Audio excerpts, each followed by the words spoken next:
Bon matin, bon matin. On est toujours dans notre série sur l'Évangile de Jean, une longue série où on prend chacun des chapitres et on regarde ce que la Bible nous expose à propos de Jésus. Et cette semaine, on est au chapitre 11, le chapitre 11 qui est un chapitre vraiment une plaque tournante dans l'Évangile de Jean où il y a vraiment un avant et un après. Et ce chapitre-là est fantastique parce que c'est un peu comme si c'était une pièce de théâtre pratiquement. Il y a tout là-dedans, il y a des détails, il y a du rythme, il y a des rebondissements. Et ce chapitre-là est unique, c'est un peu comme une chronique à même la Bible. Fait que en fait, c'est l'histoire de trois amis qui connaissent très bien Jésus. Ils sont aussi l'ami de Jésus. Il y a Marthe, Marie, Lazare, qui sont des grands amis de Jésus, et Lazare est malade. On va appeler Jésus, on appelle Jésus qui est à peu près à une journée de marche du village de Béthanie où reste la famille. Et Jésus attend. Jésus apprend la nouvelle et il attend. On est un peu surpris de lire ça. Puis finalement, annonce à ses disciples que son ami Lazare est mort. Et décide quand même d'aller au village, à Béthanie. C'est, comme je disais, une journée de marche. Mais le problème, c'est que là où le village est, ben, la vie de Jésus est en danger, mais il décide quand même d'y aller. Et arrivé là-bas, on voit tout le désespoir humain face à la mort. C'est vraiment profond, puissant. On voit la foi des deux sœurs qui sont là, et on va l'entendre tout à l'heure dans la lecture. Et Jésus aussi qui explose dans ses émotions. On voit même Jésus pleurer dans ce chapitre-là. Dieu, devant la grande noirceur de la mort, a des émotions profondes. Il est ému, il est troublé. Et tout à coup, le mot Lazare sort. Et le miracle a lieu. Jésus expose toute la grandeur de sa gloire. Et tout le monde voit ce miracle-là, incroyable pour plusieurs. Puis les réactions qui sont mitigées. Certains croient, certains ne croient pas. Ce matin, je vous offre de survoler ce chapitre-là comme si c'était trois actes d'une pièce de théâtre et avec un épilogue où on va arriver quelque part. Et je dirais, tout le long de l'exposé, je te dirais que garde ça en tête. Comment toi, tu peux être le miracle de Dieu dans ta vie? Si je pouvais résumer ça, je dirais, je vous invite à découvrir Jésus quand il prend un miracle en main, parce que rien ne peut résister à lui, même la mort. On va prier et Julie va nous lire le passage de ce matin. Prions. Seigneur Jésus, ce matin, on est devant toi humble et on sait que c'est toi qui es la source de tous les miracles. C'est toi qui est la puissance, c'est toi qui es Jésus, la vie, la résurrection. On t'a pris ce matin de parler à notre cœur, d'ouvrir les yeux de notre cœur pour qu'on puisse comprendre ce que tu veux nous dire à chacun de nous. Que quand on va terminer cette célébration-là, notre cœur soit réellement aligné sur toi. Et je te prie tout ça dans le nom précieux de Jésus. Ton nom, ton puissant nom. Amen.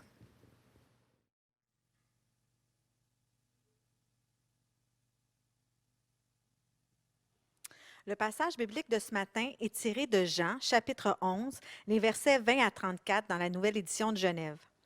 Donc, Jean, chapitre 11, versets 20 à 34. Lorsque Marthe apprit que Jésus arrivait, elle alla au-devant de lui, tandis que Marie se tenait assise à la maison. Marthe dit à Jésus, « Seigneur, si tu avais été ici, mon frère ne serait pas mort.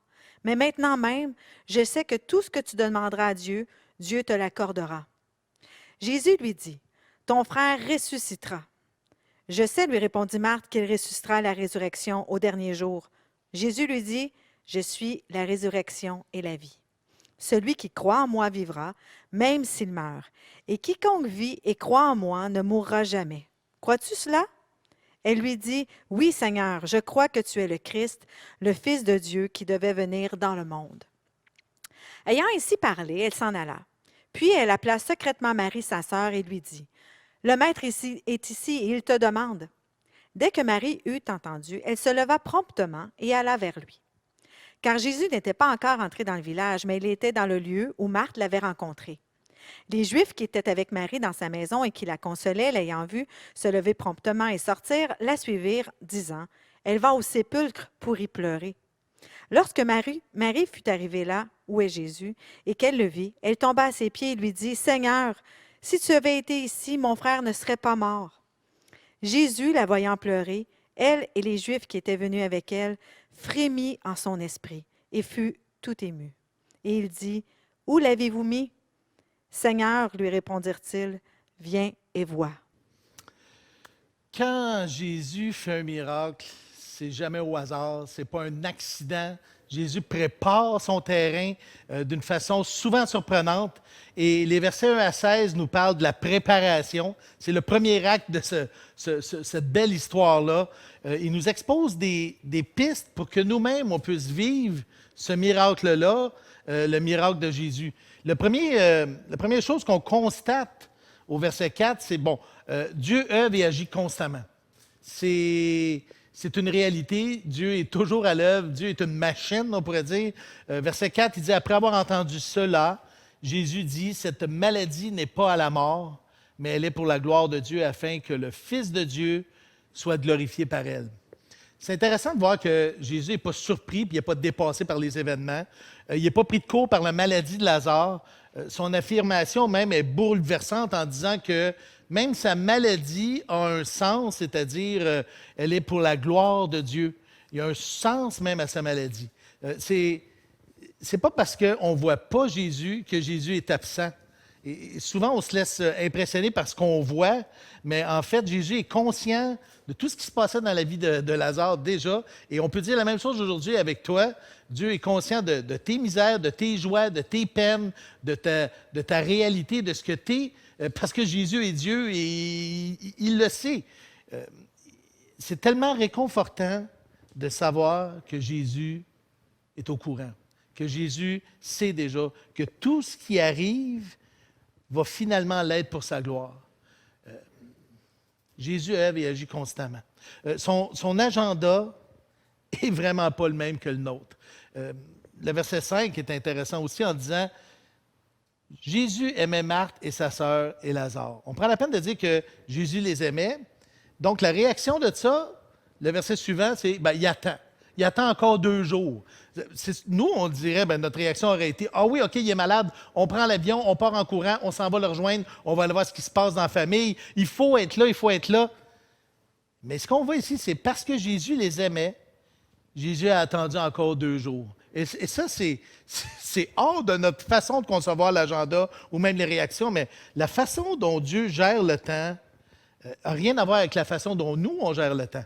Nous, on est limités, là. On gère notre agenda en fonction de nos capacités. On se donne des rendez-vous. Finalement, on regarde nos ressources, puis ultimement, on a un deadline, tout le monde, qui s'appelle la mort. Mais pour Jésus, la perspective de Dieu, elle, est éternelle. Il n'y a pas de début et il n'y a pas de fin. C'est sûr que l'agenda de Dieu est très différent de notre agenda à nous. Il n'y a même pas de question d'épaisseur, là. Il est plus épais que le mien ou pas. Là. Non. Ses ressources sont illimitées. Quand Jésus veut faire quelque chose, il n'est pas en train de dire, OK, on va essayer de patcher les choses ou on va essayer de prendre des petits morceaux d'un, des petits morceaux de l'autre. Jésus crée les événements, Jésus crée les choses. Jésus va simplement aucune limite à tout ce qu'il peut faire. Parce que Jésus nous aime, Jésus attend toujours le bon moment pour que sa gloire se manifeste. Et ça, c'est encore un principe important pour qu'on puisse saisir le miracle qui est en train de se préparer là. Notre perception des choses est souvent fondée sur nos sens, c'est-à-dire la vue, l'ouïe, le goût, le toucher. On connaît des choses, on apprend des choses, on fait des interprétations de ce qui se passe, et puis là, on tire des conclusions. Des fois, on fait des projections en fonction des expériences qu'on a eues. Puis là, on essaie de se mettre à la place des autres pour essayer de comprendre comment les gens réagiraient. Jésus, lui, travaille d'une autre façon. Il va souvent contre toute apparence. Là, on voit Jésus est malade. Et là, Jésus dit à ses disciples, après ces paroles, il leur dit au verset 11, « Lazare, notre ami, dort, mais je vais aller le réveiller. » Bon, les disciples disent, « S'il dort, Pas de problème. Nous, il n'y a vraiment pas de problème là-dessus. Jésus est déjà au courant qu'en fait, au verset 14, il leur dit ouvertement, Lazare est mort. Et en plus, là où est Lazare présentement, c'est une terre hostile où Jésus est en danger, on veut sa mort. Et Jésus, malgré toute attente, contre toute apparence, décide d'y aller parce que sa mission, c'est d'être la lumière du monde. Les hommes ne peuvent pas lui faire subir rien d'autre que ce que Dieu a décidé. Principe important ici, là. Pour nous, c'est exactement la même chose. Voir la gloire de Dieu à travers notre vie peut des fois être risqué, mais on doit avoir à l'esprit que Dieu, lui, est plus grand que les hommes. Et Jésus, ici, veut donner une leçon à ses disciples. Puis aussi à nous là, qui lisons ce récit-là. Au verset 15, on le voit, il dit « À cause de vous, afin que vous croyiez, je me réjouis de ce que je n'étais pas là. » Mais j'ai fait exprès pour ne pas être là. À cause de vous, je me réjouis que je n'étais pas là. Mais allons vers lui. À travers chaque événement qu'on vit, Jésus veut nous forger de plus en plus à son image, afin que vous croyiez. Je me réjouis que je n'étais pas là. Dieu, au fond de fond, veut simplement qu'on reflète sa gloire. C'est le but ultime. C'est la trame de fond à travers tout ce récit-là. Peu importe ce qu'on fait, on doit toujours voir ça avec la perspective du reflet de la gloire de Dieu. Peu importe ce qu'on fait. Là, présentement, on est dans un gros projet de réno ici. Là. Jésus ne construit pas des édifices, Jésus construit son Église. À travers tout ce projet-là, il veut utiliser tous les événements qui se passent pour que, finalement, quand tout va être terminé, personnellement, si les gens disent « Wow, quelle belle salle », je vais dire « On va avoir raté quelque chose ». Si les gens disent « Wow, c'est une Église en feu », qui a grandi à travers ces événements-là et qui maintenant reflète la gloire de Dieu, là, il y a quelque chose qui se passe. Là, on voit vraiment la trame de fond, un peu comme avec ce miracle-là. C'est Thomas qui a raison dans sa déclaration quand il dit au verset 16, Thomas, appelé Didyme, qui veut dire le jumeau, dit aux autres disciples, « Allons aussi afin de mourir avec lui. » Parce que si tu veux voir la gloire de Dieu se refléter dans ta vie, ben, il faut que quelqu'un meure. C'est toi ou c'est lui. C'est le premier acte de ce récit. Il y a une préparation. Celui qui est avec nous, Jésus, c'est lui la vie, c'est la résurrection, c'est le Tout-Puissant. Il n'y a rien à son épreuve. Son agenda n'est pas le nôtre. Il va faire des choses qui ont l'air complètement folles et qui vont aller contre toute apparence. Mais c'est Jésus. Et attendons-nous plutôt de voir sa gloire se réaliser à sa façon. Faire attention de ne pas le mettre dans notre agenda, mais nous, s'incruster dans le sien. C'est le premier acte. On se prépare.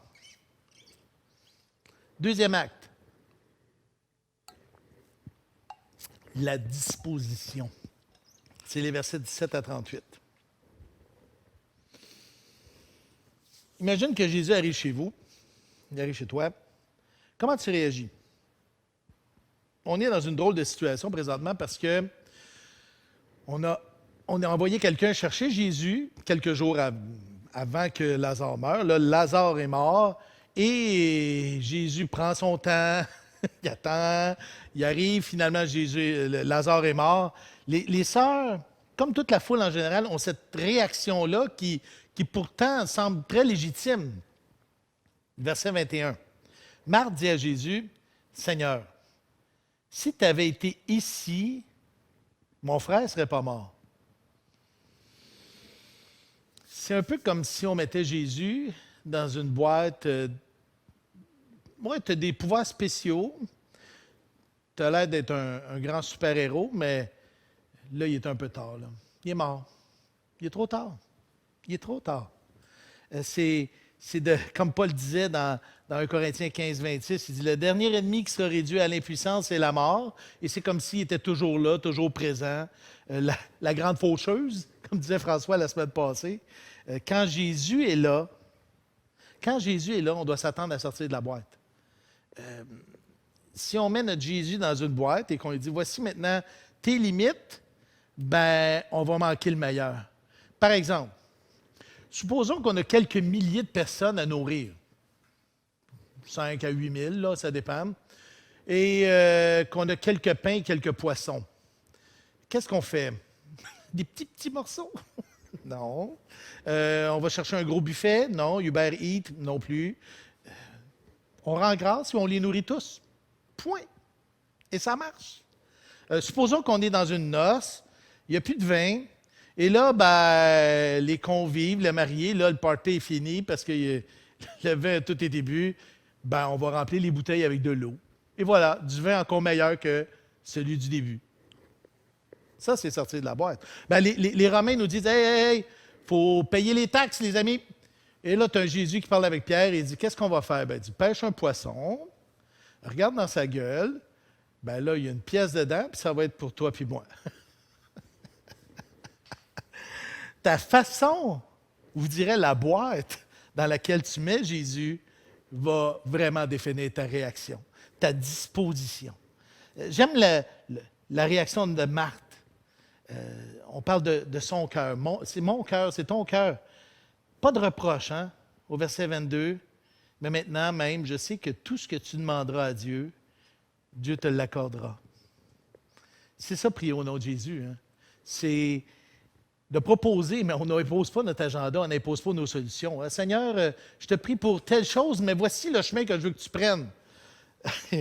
Imaginez si Jésus avait guéri Lazare une semaine plus tôt. Mettons que, je ne sais pas moi, la personne qui est venue faire le message arrive, Lazare est malade, dit une seule parole et il sera guéri. C'est déjà arrivé avec un soldat romain. Hein? Et là, ben, il dit, va, Lazare est guéri. On aurait manqué le meilleur. On aurait manqué le meilleur. Jésus lui dit au verset 25, « Je suis la résurrection et la vie. Celui qui croit en moi vivra même s'il meurt. Et quiconque vit et croit en moi ne mourra jamais. Crois-tu cela? » Et elle lui dit, « Oui, Seigneur, je crois que tu es le Christ, le Fils de Dieu, qui devait venir dans le monde. » Wow! Quelle confession de foi on a là. Quand Jésus s'approche de moi ou quand je m'approche de Jésus, c'est un peu comme toc, toc, toc. Qui est là? C'est Jésus. Jésus qui? Hein? C'est qui Jésus pour toi? Est-ce que c'est comme ici la résurrection, la vie, le Christ, le Messie, le Sauveur, le Fils de Dieu, Dieu fait homme, venu dans le monde pour souffrir et mourir lui-même pour toi? La disposition de ton cœur. Comment tu perçois Jésus?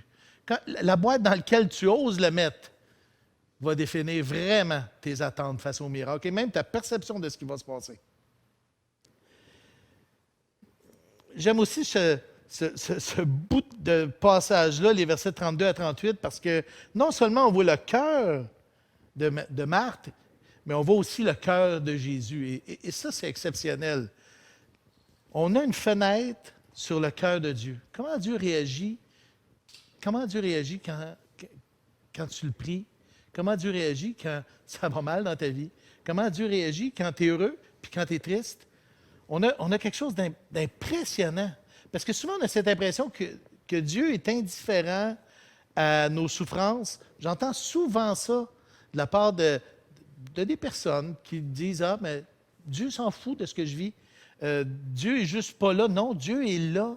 Il est parmi toi, il vit des émotions fortes et puissantes. On le voit là dans le texte, on parle des expressions comme « il frémit en son esprit ». Et ça, c'est violent, là. Quand on va dans l'original, c'est un soupir violent, un profond frémissement. Je ne sais pas si tu as déjà frémi, là, mais c'est comme ça, là. Il fut tout ému. Une autre expression qu'on emploie, hein, on dit agité, bouleversé, troublé devant ce qu'il voyait, devant la tristesse des gens, devant un Lazare qui est mort et qui est... Pourtant, il sait très bien qu'il va le sortir du tombeau. Mais devant la misère humaine, Dieu n'est pas insensible. Hein, il a pleuré. C'est pas rien. Imaginez Dieu, quand même Jésus, c'est Dieu fait homme, là, qui pleure. Il a pleuré. Il a pleuré et les gens l'ont vu pleurer. C'était pas comme « Non, j'ai une poussière dans l'œil. » Il a pleuré. Il a pleuré pour que les gens voient et disent, wow, voyez comme il l'aimait. Oui, oui, il a pleuré parce qu'il voyait l'ampleur du péché, mais il a pleuré aussi parce que Dieu est compassion. Le cœur du Seigneur, c'est la miséricorde. Quand tu t'approches de Jésus ou quand Jésus s'approche de toi, rappelle-toi que c'est lui qui intercède pour toi. Et quand il intercède, il y a des requêtes pour toi.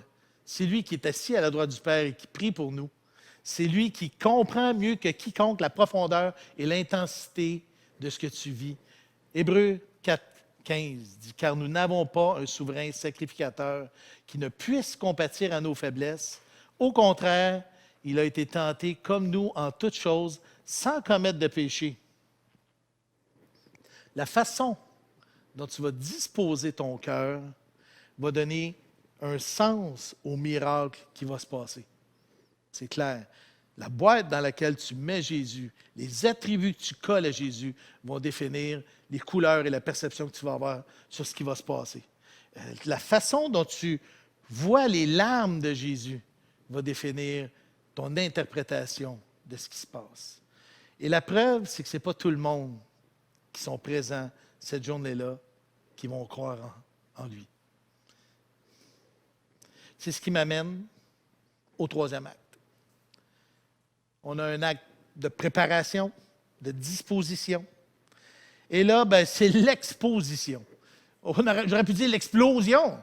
C'est l'exposition. Jésus lui dit, verset 40, « Ne t'ai-je pas dit que si tu crois, tu verras la gloire de Dieu? » Ils ôtèrent donc la pierre, et Jésus leva les cieux en haut et dit, il est en train de prier, « Père, je te rends grâce de ce que tu m'as exaucé. Pour moi, je sais que tu m'exauces toujours, mais j'ai parlé à cause de la foule qui m'entoure, afin qu'ils croient que c'est toi qui m'as envoyé. » Et ayant dit cela, il cria d'une voix forte, « Lazare, sors! » J'aimais, en lisant sur ce passage-là, les commentateurs, Warren Wiersbe disait, si Jésus n'avait pas nommé Lazare, tous les morts du cimetière seraient sortis. C'est la puissance de la parole de Dieu. Le troisième acte commence avec cette voix forte. La puissance de Dieu à travers deux mots. Lazare, sort. Je dirais, laissons-nous pas nous distraire par le mort qui est en train de ressusciter. Quoique c'est très spectaculaire. Quand on lit le passage, ça donne même l'impression que il y avait les pieds et les mains liés encore et un drap dans le visage. Il y en a qui pensent qu'il flottait même. Fait que c'est dur d'être plus divin que ce miracle-là, là. Mais il y avait plus grand. Il y avait plus grand que ça. Tout ce que Jésus fait, il le fait pour sa gloire, pour la gloire du Père. Et il prie explicitement, on le voit là au verset 42, « Afin qu'il croie que c'est toi qui m'as envoyé. » C'est le but, là. Le but. Jésus n'avait aucun schéma de reconnaissance. Il n'avait pas besoin là, qu'on lui donne des beaux mots, des encouragements, des tapes dans le dos. Il savait exactement qui il était. Il connaissait exactement ses capacités illimitées. Il ne cherchait pas non plus à être adulé ou avoir un plus grand nombre de followers sur Instagram parce que là, il deviendrait vraiment un influenceur, là. Le but du miracle n'est pas là. La gloire de Dieu. La résurrection de Lazare, c'est un accessoire puissant pour amener les gens à glorifier Dieu.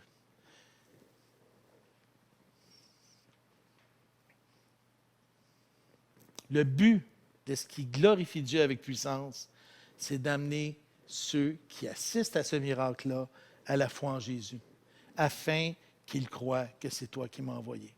La semaine passée, j'ai entendu un miracle encore plus spectaculaire qu'un Lazare qui sort du tombeau.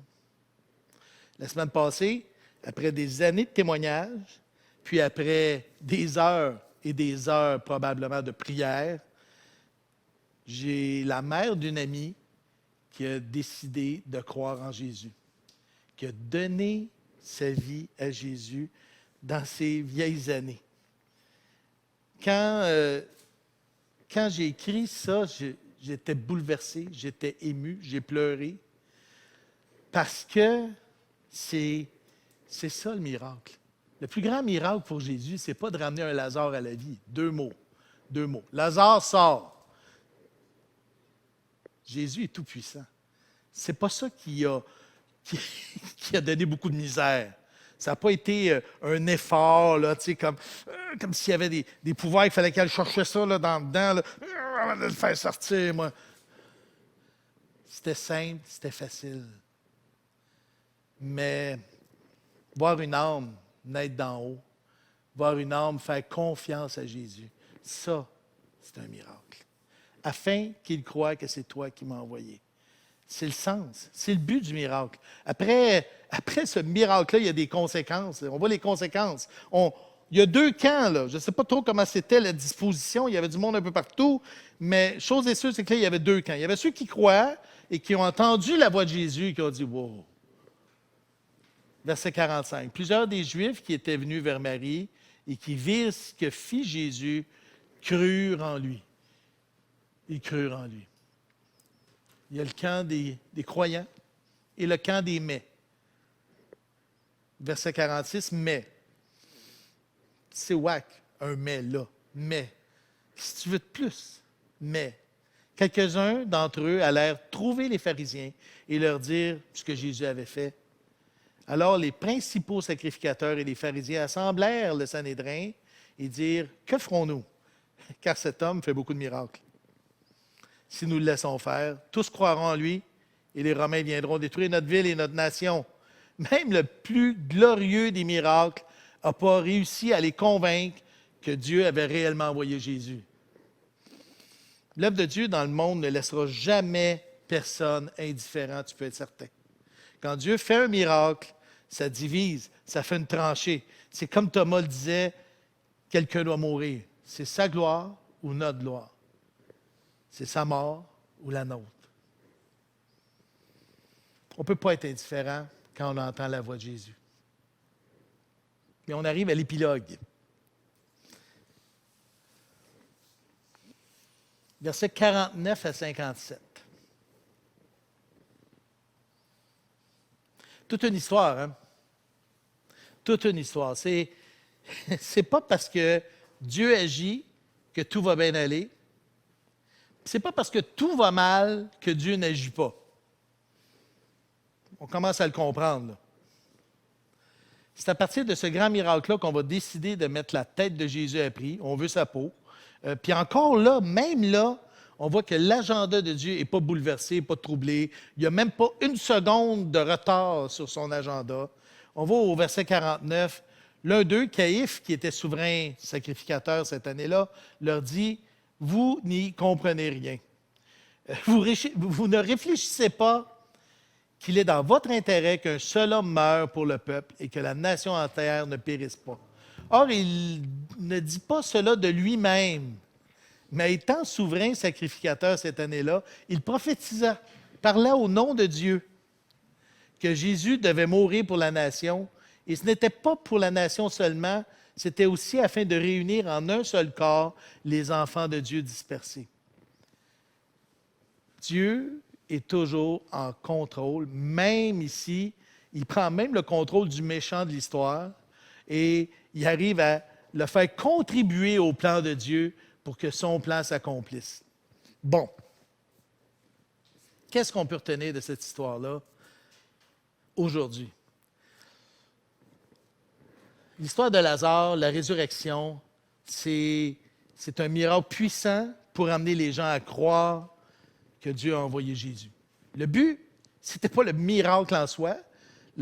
Ça, c'était un accessoire pour démontrer toute la puissance de Jésus. Fait que laissons-nous pas distraire par le miracle, mais plutôt allons à la source, à la gloire de Dieu, afin que les gens croient en lui, afin que les gens lui fassent confiance. Fait que pour toi, à chaque fois que tu prends cette décision-là de faire confiance à Dieu, et si tu as déjà donné ta vie à Jésus, si déjà tu as déjà pris cette décision-là, chaque fois que tu décides de pardonner, chaque fois que tu décides d'aimer, chaque fois que tu décides de le laisser vivre à travers toi, tu es en train de devenir le miracle de Dieu à travers ta vie. Tu es en train d'avoir ce désir de vouloir exposer Jésus à travers toi. Et ça, en tant que tel, c'est un miroir. C'est un miracle. J'aime ce passage-là de 2 Corinthiens 3,18 qui dit « Nous tous, dont le village, nous tous, dont le visage découvert reflète la gloire du Seigneur, nous sommes transformés en la même image, de gloire en gloire, par l'Esprit du Seigneur. » C'est le but ultime de nous laisser transformer à l'image de Jésus pour refléter sa gloire dans ce monde-là. Peut-être que ce matin, tu arrives à un point où tu dis « OK, j'ai vraiment envie de croire, lui donner ma vie, de sortir du tombeau, avoir cette vie éternelle-là. » On a, tout de suite après la célébration, un Zoom connexion, un espace connexion. Il y a un pasteur qui va t'attendre. On veut t'accompagner dans cette nouvelle vie que tu veux vivre. Peut-être que tu as besoin de parler avec quelqu'un, peut-être que tu as besoin de prier avec quelqu'un. On t'attend tout de suite après la célébration. Parce que je peux te dire une chose, tu n'as pas besoin de voir Lazare ressuscité pour pouvoir voir la gloire de Dieu. Chaque vie transformée, c'est un puissant miracle qui expose la gloire de Dieu. Prions. Seigneur Jésus, ce matin, on veut t'exposer notre vie. On veut, à travers cette histoire-là, voir que tu es vivant, ton agenda n'est pas le nôtre, et on ne veut surtout pas t'imposer une boîte dans laquelle on va te mettre. On a envie de te voir tel que tu es. Tout puissant, tout pouvoir t'a été donné. Tu es avec nous à chaque jour, jusqu'à ton retour, où on sera encore avec toi pour toute l'éternité. Toi qui as des émotions puissantes à travers ce que nous vivons, Seigneur, on ne veut surtout pas l'oublier et on veut, Seigneur, faire la différence dans notre monde. Oui, jusqu'au point où on va trancher entre ceux qui croient et ceux qui sont les mais, Jésus, on désire que tu nous utilises. Utilise-nous comme bon te semble pour ta gloire, Seigneur Jésus. Et c'est dans ton beau nom que nous te prions. Amen.